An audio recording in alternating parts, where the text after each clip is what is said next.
Recording. Hi, Sera. Good to see both of you. Hi, Sera. Okay, I'm going to start the slides. Okay.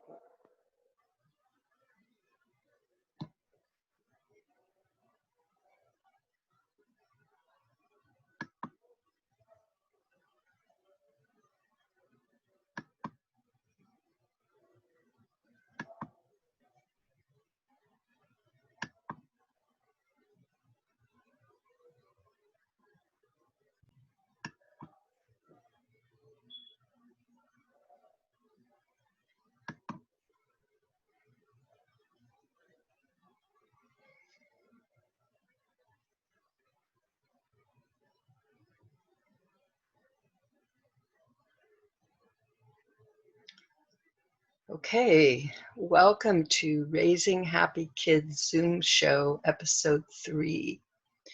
Homeschooling today, following wholesome interests. During this 1-hour Zoom show, I focus on sharing tips and lessons on the one rule to raising happy kids. Also, each episode has at least one example of the one rule in action, demonstrating how it helps you raise a happy child. Then we have Q&A and discussion. When I talk about raising happy kids or creating harmony with kids, I often bring up the one rule, now called the one rule to raising happy kids. Using the one rule means you find agreement. That's the rule. The one rule equals agreement. Agreement equals harmony. You find an idea, a solution that everyone likes. You've found agreement. You've found harmony. Knowing and following the one rule is all you really need to create harmony between you and your kids.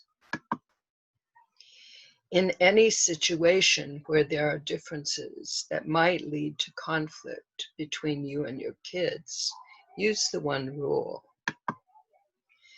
I learned this strategy from 3-year-old children.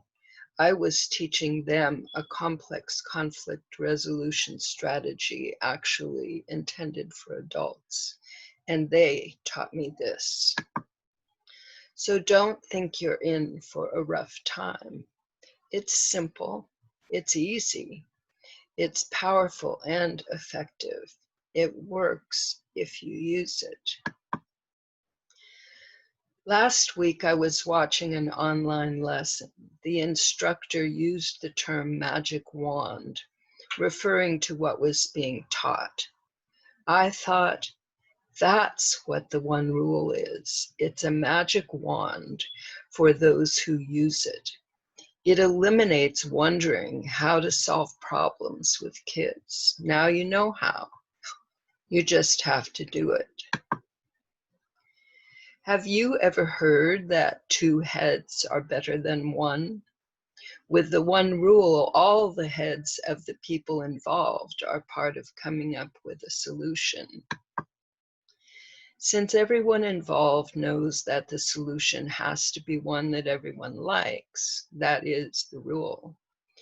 My experience has been that a mutually satisfying solution is thought of. So let's see how the one rule can help our kids follow wholesome interests, interests that lead to good health and physical well-being. Kids have a very important job to do, as important as any job on earth. It's their job to create an adult, the adult they become.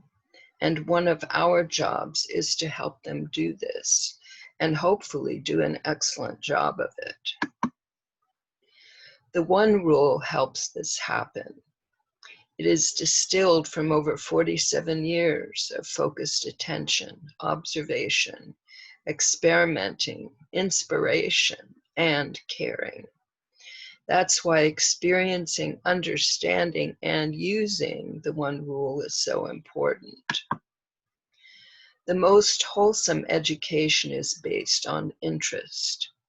So as your kid's learning helper, knowing what they are interested in is an excellent place to start. The most excellent education puts the student at the center of their education.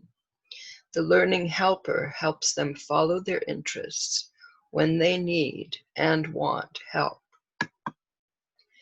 Another thing to keep in mind is, what do your kids find interesting? Do they prefer to be inside or outside? Do they like to be quiet or noisy? Do they prefer to be alone or with lots of other people or with a friend or two? Do they prefer reading or writing, math, science, singing, or playing a musical instrument, helping you with your work or helping their father with his, working in the garden or making food, riding a bicycle or dancing, playing sports or video games? Why is it good for your kids to do what interests them? One primary reason is that their interest is a key to helping them become the best versions of themselves that they can become. When we do what interests us, we are very engaged and focused. Think about doing something that interests you. When we are engaged and focused, what we do and produce tends to be of much better quality than if we were not interested.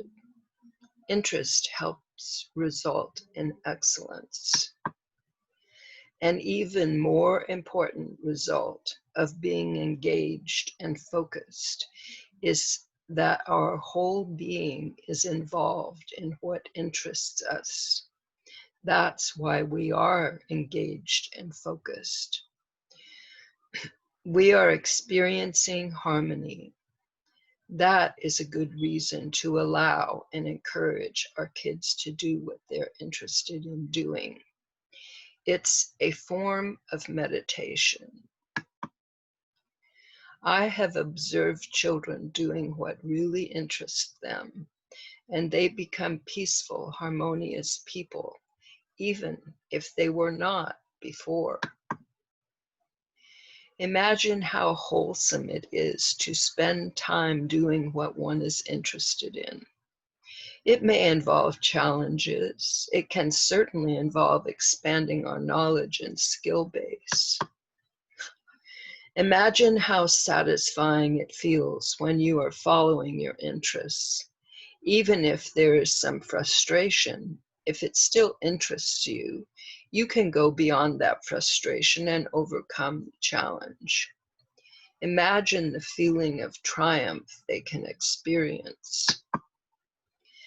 As their learning helper, does a parent make suggestions and share new experiences? I'd say certainly, if they are inspired to do so. But even so, I'd also say, let it be up to the kids what they decide to explore and experience. Oh, just follow the one rule. Let that be your guide in areas where the harmonious path is not clear. So please help your kids follow their interests if they need your help. If they ask for your help, please help them. If for some reason you really do not want to do what they are asking you to do, now is a perfect time to use the one rule. Let's say you live in a town or a city and you have a child who loves to be outside. If you are helping that child to follow their interests, find out what they want to do outside, what they like best. Then find out if they need or want your help to do any of this. Do you have a safe place for them to be outside without you, or do you need to be with them? Do they want you to be with them? If there are any differences in needs, make sure you use the one rule to find satisfying solutions. That is an excellent habit for them to develop also. This reminds me of a true story I once read. It took place at a private school called Sudbury Valley. At this school, the students are responsible for choosing how they spend their time. In other words, they are free to follow their interests. Some may spend most of their time playing sports. One boy loved fishing. They had a pond or lake on the school property. He spent most of 2 years fishing. That was his primary focus. Then, one day, he walked by the computer lab and became fascinated with computers. The same ability to focus and learn everything he could about fishing got turned to computers. He followed his interest. Following their interests is essential for 2-year-olds. Children of this age do activities for an inner purpose, to develop and coordinate their intelligence, their will, and their movements, to integrate them as human beings. You'll notice that sometimes they want to move heavy or awkward things. However difficult or beyond their abilities the task seems to be, let them do these tasks, because it's these challenges that bring about concentration and help your child integrate their personality, helping them become a person who knows what they want, how to manifest it, and has the perseverance to carry through. Don't you agree that those are valuable qualities and abilities to have? Daily life activities that your child has seen you do all of their life are familiar to them. They make sense. They understand them. They are perfect activities for them to use to integrate their personality, to tie together their intelligence, their will, and their physical abilities. Encourage your child to do the tasks that attract them as soon as they show interest. Their work may not be up to your expectations of perfection, but they can improve with practice. You can offer them jobs that are simple and specific, with clear physical evidence of proper completion. For example, all their clean clothes put in their drawer, all their toys picked up off the floor and put in their places on the shelf, the hammer put back in the toolbox, a small bag of groceries carried from the car to the kitchen. This enables them to judge for themselves whether they have completed the task satisfactorily. It helps your 2-year-old when you provide small versions of what they see you use. Sponges, you can cut theirs to fit their hand. A broom, if you used one. Dustpan, brush, watering can, window squeegee, bucket, tools. The tools used for whatever they are interested in doing. Sometimes they may want to use your larger versions for the purpose of developing strength and coordination. Notice what interests them, what they are eager to do. Provide opportunities for them to have as many of the desired experiences as possible. Besides developing their willpower and integrating their personality, these may indicate talents to be developed or skills to be acquired for the optimum development of their potential, even forming useful habits. Do your best not to interfere when your child is doing a loved activity or any activity that seems to involve them in deep concentration. That means when they are so intent on what they are doing that they are not really aware of what else is going on. These times of concentration, times of focus, are essential in the development of an integrated personality. Remember, that is someone who knows what they want, who knows how to manifest it, and who has the commitment, the determination, the perseverance to carry through.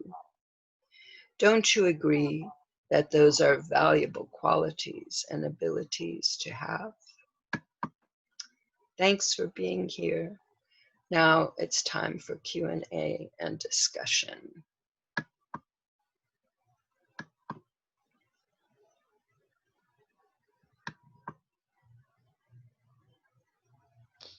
A very nice way, Ms. Karen. Thank you. You have presented, yeah, very nice way. I'm really impressed. Very nice. Yeah. Hi, everybody. Hi. Hi, Sera. Got in at the last minute. That was really great, Karen. I started taking a lot of notes and I had to stop. I said, okay, she's going to send me the slides. I don't have to write everything down because Yes. I would sit here at one point right after another point. And I felt like this actually is one of the best revealing episodes that actually explains what the child is doing and how important it is and how they're doing things with such purpose and intent, and Yes. how it's so important that they can integrate themselves like that. And to be a helicopter or something and just come in and try to do things for them is the worst thing you can do. You know what I mean by a helicopter? It's like parents who are kind of hovering around. Yeah, I've heard of that. Yeah, very nervous if a child is trying to do something on their own. Oh, you're going to break that. Don't touch it. Don't lift it. That kind of situation. Well, maybe you're in a museum or something like that, or you're in a fancy restaurant. But if you're in your own home and you can have things their size and very interesting things, but nothing that's, gonna destroy the family legacy, Right. an appropriate place. But I really enjoyed it today. I really enjoyed it very much. Oh, good. Looking forward to the slides and sharing those. A friend of mine who came on the call Yes. a couple of weeks ago, Sera. I remember her. Yeah. She had the baby David, and she's going to be moving here to Las Vegas in a couple of weeks. Oh. And also her friend teaches a Sunday school class. Of course, not these days, but I was thinking that maybe even if they wanted to do this with you, they could present this also to some of the moms whose kids are not having that Sunday school class now. Nobody's meeting. And it might be really cool. It might be really nice for some of those moms. But anyhow, I was thinking that sounds share this. I'd really like to share this. That sounds good. Yeah, I like it. And some of the other Women's Federation chapters, some of them do have a mutual interest like I do in education. Others, every chapter we have, as you know, is local, like grassroots based. It's not top down. It's see a need, fill a need in your local community, in your area.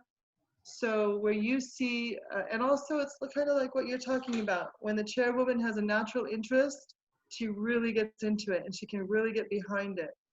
So I really have a lot of interest in education and really happy to do something with you. And maybe I can ask Angelica if there's other chapters also who have an interest. I think Myrna Lapris in Georgia, I know she taught kindergarten for many years, but she's moving back to the Bay Area, and I don't know. She became a coach, actually, also. I'm not sure if it's a family coach, but I definitely should share these with Myrna also. She might be a little bit more on the laboratory side of things rather than the organic side of things. Uh-huh. I don't know. Right. Right. Wow. Sounds good. Yeah, I've been thinking of these as kind of introductory, but see, I don't want to have it just be introductory, because then I could just do the same thing every time. But that's not what it is right now. And so even though I do an introduction for any new people that might be watching this, I want to do things that are interesting, satisfying, and whatever to you guys who've been going on the journey with me. Yeah. So I've Something just they been can giving it some apply. thought. Huh? Okay. Something they can apply as young moms, and they can actually be feeling it out. You know, like you said, it works. All you have to do is do it. And Right. then I don't think everybody can really think that it's actually going to work until they experience it. You know? That's why another thing that I've wanted to do with this is some kind of example. Now I can put together my own examples, but it's not the same as having other people involved in the examples, you know? Anyway. Well, I'll try it out today on my 12:30 call, okay? Okay. I have to propose a project, and I want to check and see if our whole team is in agreement. All right. Wow, that's nice. That's nice. Cool. That's really very nice. We'll Because, see. mothers nowadays and the parents, they don't realize the importance of curiosity, learning in the early years. Like Miss Karen has just said, like, let them think. Because unless they will not think, they will not observe. So even the natural things, like if the mother give them curd and put a food color in it, so it will turn into a paint, and it's safe for them to play with it. Because even though if the child puts anything in the mouth, so it's harmless. It's completely harmless, and they are doing the activity, and they are the motor skills. Because when you dip your finger in it and you're feeling the smoothness, your senses are growing of observing. Similarly, you're giving them a different thing to use. Basically, in early years, you call it heuristic play. It's basically very important that child learns through these types of things, which are basically harmless. No plastic, because plastics are not safe for them. But even you can give them fruit. Let's hold an apple in your hand, see how it feels, and then you can give a banana. Even though if they mash, let them be messy. It's okay. They're learning something. I believe this. Let them be messy, because actually this is the time. This is the time. They are going to feel that. Because if like something we observe, our senses tell us that something is cold and something is hot. So when they experiment this thing themselves, that this is warmer or this feels that. So in early years, they're going to observe. Their motor skills of observing and senses will become very strong. And same while doing these types of things, while playing with natural clay, natural dough at home, which mothers can actually make and give them, not the one which you can buy from the market, but the natural. Similarly, slime also made at home, which is safe for them. The gooey thing, whatever it is, this should be safe for the kids. Let them play, let them feel. Their gripping power will become strong. Give them activities, not the pencil. Give them activities which make their fingers strong. Because these are very little, these types of things, and it's fun also. And they will learn. And mothers, because usually what over here, like what mothers think, no, no, no, no, no, don't touch that thing, put it over there, don't touch, don't that. Give them, even if you have nothing, to give them spoon and a plate, a metal plate and a spoon, let them bang that. The sounds will create different types. Hit that spoon on the table, see a different sound. Hit that spoon on the plate, you'll hear a different sound. Yes. These types of fun activities, so they will understand that, like banging together or touching things together, it produces sounds. Then they will think that how the sound is coming. These things will, in the early years, will create curiosity, because curiosity is very important in Yeah. the child. Yeah, Stimulate. it's essential it's essential to encourage that, because I think it's there. That's just in our nature, but not to stop it, to let it flow. And if it's not flowing the way you want, guide it toward something that you would prefer. Yeah. I think that's a mistake a lot of people make. And they say, okay, you don't want to stifle them, you want to stimulate them, but then you're creating a monster, and then that's not the point. It's like you are stimulating it, but the child knows that there's reasonable boundaries as well. And True. when you're talking about agreement, you're talking about, yes, be free during this period of time, from here to here, this is the time for this. And it's not bad, but sometimes it's not the time for that. Sometimes it's time for something else. you know I don't know if that's the way you would put it, but it's some mothers get stuck in this kind of education and they feel like, you mean the child's supposed to decide everything in the home? That's no, craziness. it's a coordinated effort. Right. It's not just I mean, you can do that if you want. I with my oldest daughter, when she was like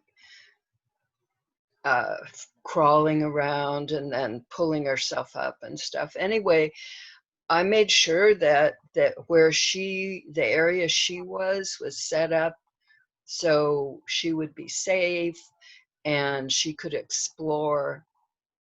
And and when she was in her 2-year-old time, I didn't even tell her no about anything, because I made sure to set things up so it was yes. Mm. And she did not get into that habit of saying no. She never said no. Like if older children wanted to play with her things, um, that was fine with her. And that didn't happen with my other 2 children. There were some no's, but it wasn't like a fanatic, like I, like no, like it wasn't like that. But no was in the vocabulary then. One thing that I thought of when in the beginning, Sera, you mentioned about not at a museum or at a fancy restaurant. And one of the things that we can do is make a game. Like if somebody is used to going to those kind of places, you can make a game of pretending that you are there and introducing the social behavior, maybe one thing at a time, like today we're going to practice, please pass this, or we're going to practice some element of staying like seated. That seems to be a hard one for small children in restaurants. And anyway, so it's possible to practice that beforehand, so that it's not just suddenly you're in this new environment and the rules are all different, everything's different, and it's just not working. So they can get some introduction.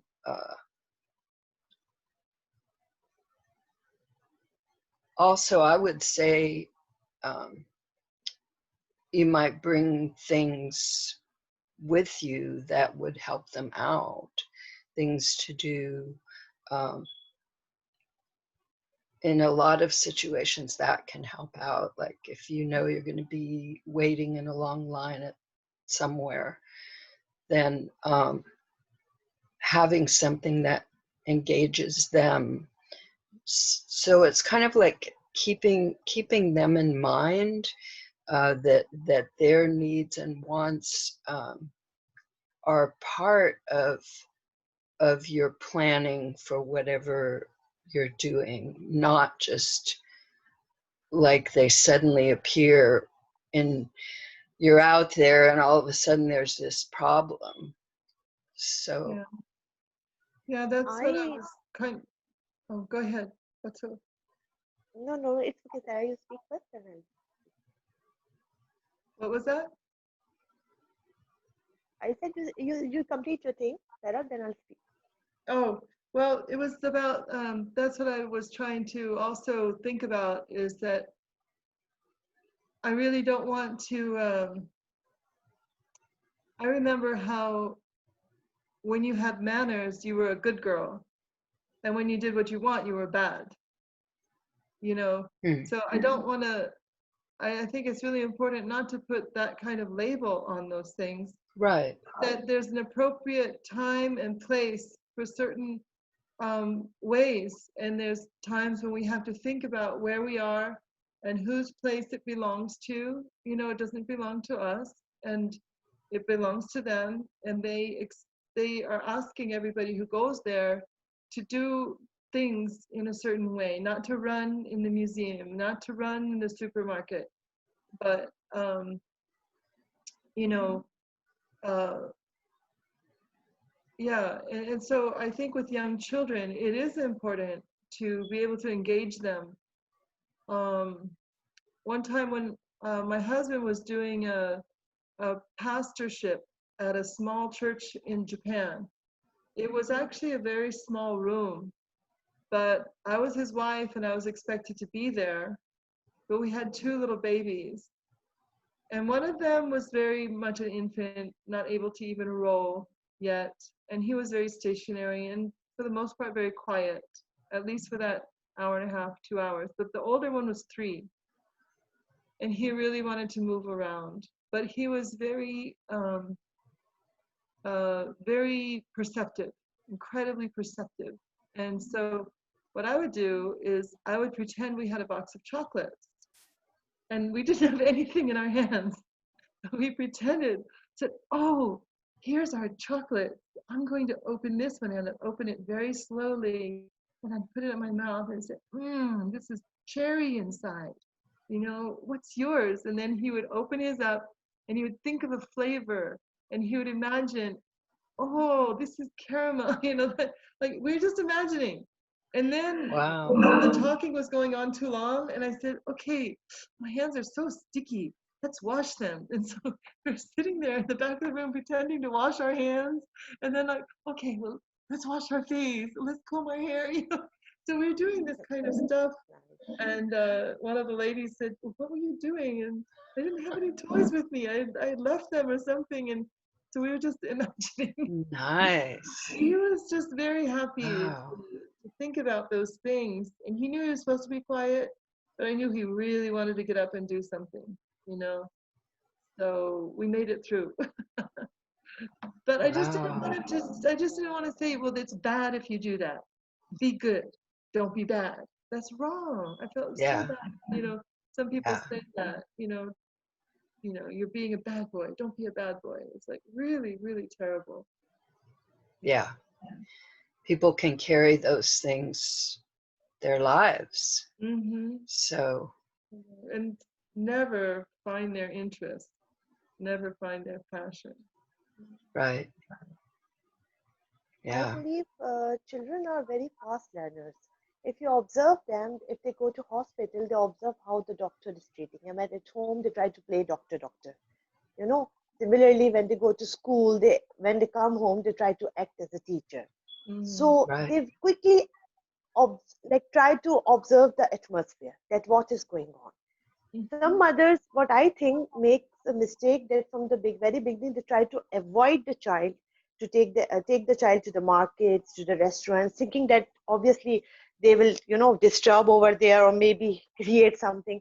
But I think it should not be done.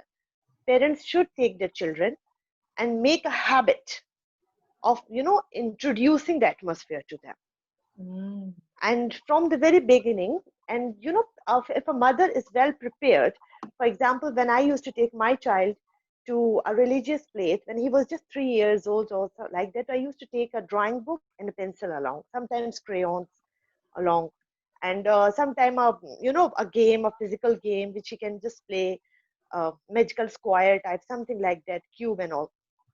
I know that over there he won't be able to understand what the people are saying and what they're talking. At least he will be busy with something. He will have something. So he used to Yes. quietly sit over there and used to, do with the things and all. Basically, when children, what I believe, run here and that's all they need attention. They get bored. Now Mhm. they try to create their own fun and something.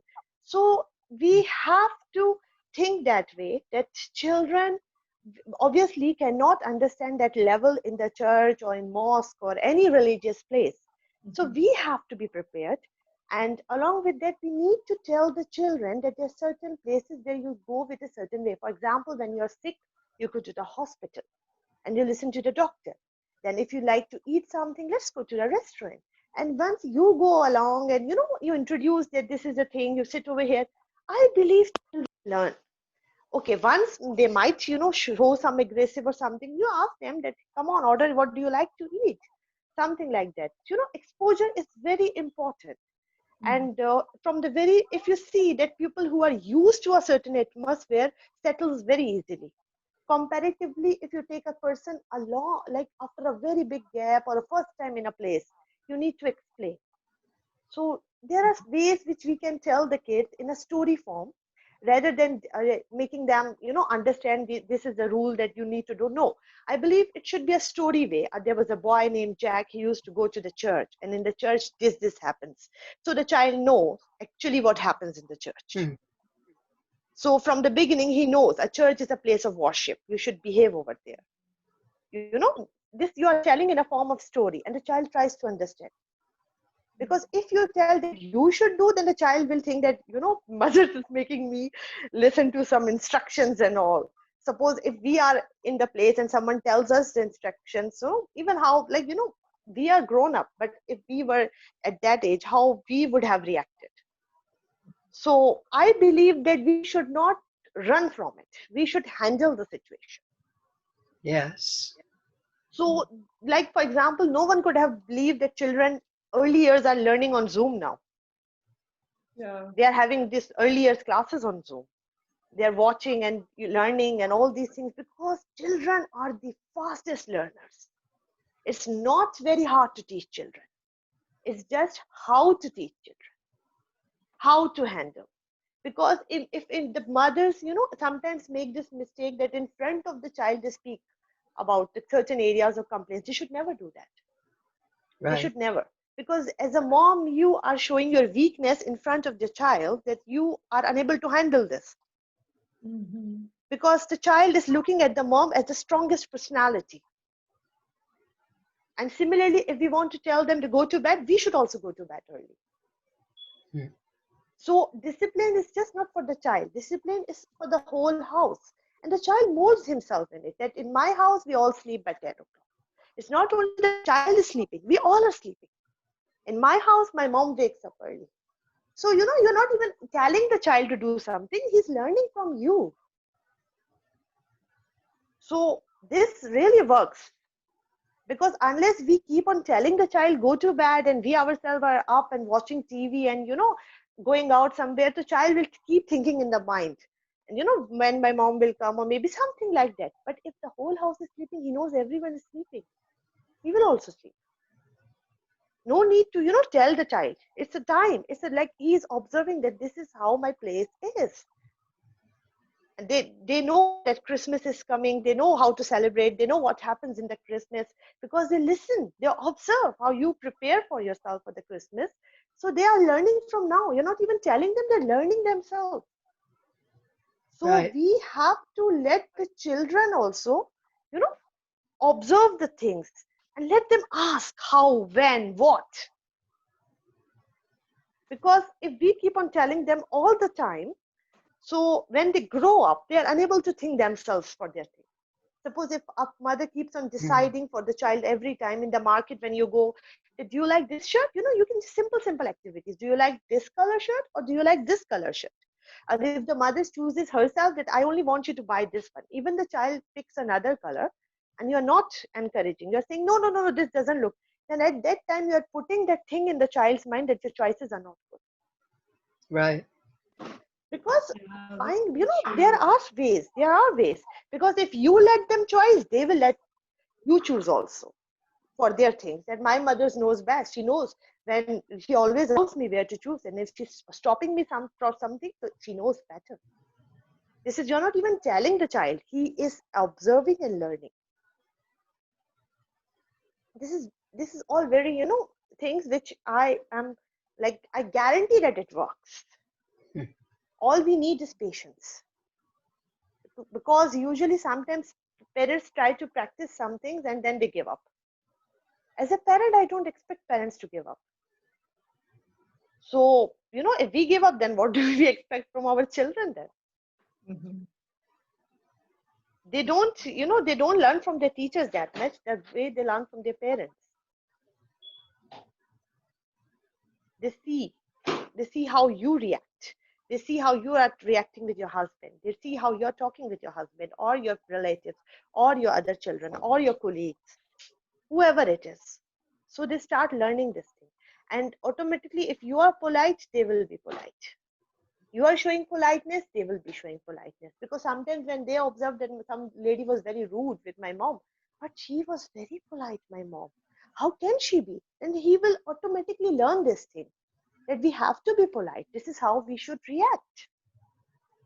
Because if I tell my son to be polite and I'm not polite myself, I'm impolite, so it won't work then. It doesn't work that way. Right. That's really true. And also, it brings to mind like these images. Sometimes, if moms are a little bit younger or busy or a little overwhelmed or something, and they're going out somewhere, they're just kind of anticipating the child doing something that is not appropriate. And True. they're like keeping them on a very tight, hold my hand and don't let go and don't touch True. anything. And, it's like the mother is already projecting those things onto the child, you know, True. and she's nervous, and then the child's automatically nervous and Yes. automatically feels uncomfortable and feels like he knows he's going to do something wrong and he's going to get punished anyhow. So it's very, Yeah. very True. hard. Yeah, And the most mischievous children are the most intelligent children. that's right. You're totally so creative and I really love the mischievous children. There's a difference between mischievous and ill-mannered, but I believe children are also not ill-mannered, because unless you don't tell them, how will they learn? Sometimes, mothers, parents, they're so busy in earning, they think that we are earning, we are doing the best, we are trying to do for the future, but you're thinking about the future, but what about their present right now? Right. yes. You are losing the most precious time, the childhood time, because eventually when they grow up, they don't need you anymore. They want to hang out with their friends and all that thing. At that time, we want them to be with us. That's too late then. Hmm. Yeah. So from the beginning, there is a way of communication. Time should be there. The trust, the time, that no matter what, the mother is there for me. She will listen to me. Whether how tired she is, at least she will ask me how my day went. I'll share with her. And once, this becomes a habit, then the child shares everything. And you guide the child also that this is right, this is wrong. But if you keep the distance, you don't give time, then unfortunately sometimes, the child falls into bad companies even, thinking that my parent mother does not have, because child will not understand. Sorry to say that money is like she's working day and night for the money. Sometimes it's hard for the child to understand, because they think these are my necessities of life and this parents duty they provide. Mm. They will not understand this thing. They will all, like, if we keep ourselves also, the time when we were children, like, I never used to thought that how my father is day and night working for me. I used to, ask Right. him, buy me this thing, and he used to tell me, and he used to buy me. I never, thought, I never looked behind the stage. The time when I grew, then I realized, and especially after my marriage life, I realized how he has, raised me up, how he has worked hard for us, how my mother has raised me, how she has taught me, how, she used to give time to me, she used to talk to me, how my father used to, and still we do. So, we always need parents. We always need, even though I'm older, but I need my mother, my father, because the relation is strong. They have made that relation since childhood, that I know no matter what, they are there for me. I'll call them and they speak to me. That strong relationship does not come in a day or so. It's from the childhood you need to penetrate. Right. That's right. That's right. And we have to tell our kids before the world tells them in wrong ways many things. Mm. We have to tell them that there's a time you will have girlfriends also, you will have boyfriends also, how to deal with the relationships, what is the friendship, what is the concept of friendship. You know, everything should be, discussed with them openly. So they understand and they will never go wrong there. This is what I believe. And sometimes when a child goes through a friendship pain, let them feel that pain. Because that pain is actually an experience for them to choose a good friend and a bad friend. They need that. We should let the children, when they grow a little older, we should let them think themselves also. This is what I believe. Yeah, I liked what you said, Karen, in the beginning, very much like what you're saying now, Batool, about the education is really about the child is the center and True. the other people are the helpers, because the child is already curious and interested in things and wants to investigate or become really focused on something. And the other people in the room, the teachers, the parents, the siblings or the mentors, they're basically helpers, that each person is gonna uh, be the best version of them, like to help them True. to be the best them, but they're not gonna be a cookie cutter, you know, mold. Like not everybody's gonna be the same. Um, Yes. so it's like take into account that child, and the questions they have, like you're saying, taking time to talk with them, and what are they doing, what are they going through, what do they want to talk about, and having that time available with them, like you said, when they're older, is so important, so valuable. Yes. But I think that comes also from that, or hopefully, if when they're small, that they can have that trust, they can have that um, uh, what's the word, mobility, True. of being able to choose here or there, or express themselves in some way through their interest, you know. Um, Yes. We have to give them space also. As soon they start growing, we have to give them space also, mhm. so that they learn things also. But this trust thing, that we are always there. Sometimes, parents are too tired to talk to the child. They don't have time to listen, because they think that whatever is, like, the child wants to speak right now can be spoken later also, which is wrong. Listen to him at that point. And promises should never be broken. If you make a promise with your child, do it, That's because you're right. teaching him. Yes, you That are later teaching him. never comes. That's just Yes, horrible. Yes, yes. So at that moment, if a child comes to you, listen to him. No matter how tired you are, talk to him. Listen to him or her, whoever. Because, little brains are curious. They need answers to the questions. Answer them. And if you can't answer them, at least listen to their questions. You can take help from others and then answer them. But, assure them that we will find the answer to this question. Let them think, because if they are born in a religious family, whether they're Muslims, whether they're Christians, whether they're Hindus, whether they're Jews, I know from the beginning they know, but let them explore also who they are, why they are, what is the purpose of life, what is nature, what does nature teaches us, all these things. Let all these learn by stage. Let them explore. This is I recommend a lot. Let them explore, let them think. Yeah. Otherwise, they can't really know Yes. their own. They can't really sort it out or understand Yes. within themselves. Within True, themselves. they should, yes, they should know their own identity. Right. And Otherwise, that, they can't own anything. They yeah, can't. yeah, that's true. That's true. Yeah. That's true. Because when they find themselves, try to seek their self, they become a responsible person also. Little acts teaches a lot to the child.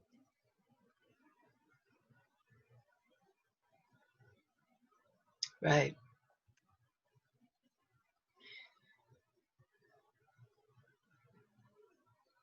I was I had a thought, but then I realized everything is kind of different now. I had a thought before that a lot of times children wouldn't be with a parent for guidance from a lot of children from, at least in this country, a lot of children when they're small are in a nursery school or a preschool or with a child in some child care situation. And but now things are different. They're with their parents a lot. A lot of children, a lot more children than before. But even so, I think it's good for them to get as much practice as soon as they are interested in being part of making decisions and being part of saying how things go in the family. True. Very true. Anyway, it's time for me to go today. So Thank you so much, Miss Karen. It was lovely. thank you both for being here. Thank you, Sarah. Thank you so much. It's so good to see you, Batool. Same Thank you. here. Yes. Last week even I was here.